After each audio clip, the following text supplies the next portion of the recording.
समृद्धी महामार्गासाठी उद्धव ठाकरेंनी टीसभरही जागा दिली नाही. मुख्यमंत्री फडणवीसांची उद्धव ठाकरे यांच्यावर पुन्हा एकदा टीका.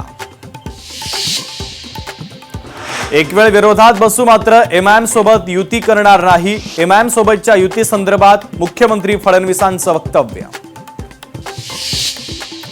मुंबईत फडणवीसांच्या शुक्रवारी 2 जाहीर सभा. अंधेरी, चेंबूर येथे सभांचं आयोजन. मीरा भाईंदर आणि वसईमध्ये देखील फडणवीसांची तोफ धडाडणार. लोकशाहीला पांगळं करण्याचा भारतीय जनता पक्षाचा डाव. जालन्यातील पत्रकार परिषदेतून हर्षवर्धन सपकाळांची भाजपवर घणाघाती टीका. अहिल्यानगरमध्ये महायुतीचाच महापौर असेल. अहिल्यानगरची जनता आपल्याला निवडून देणार. मुख्यमंत्री देवेंद्र फडणवीसांनी व्यक्त केला विश्वास.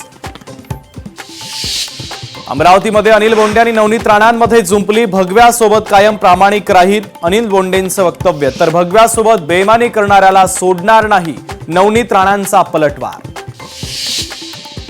नवी मुंबई महापालिकेमध्ये 3000 कोटींचा डल्ला मारला. मंत्री गणेश नाईक यांचा एकनाथ शिंदे यांच्यावर हल्लाबोल.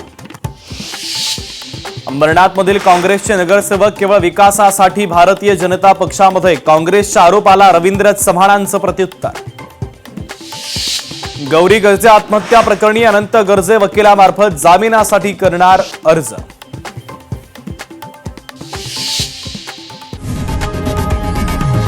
लोकशाही मराठी ऐका, पहा, जागरूक रहा.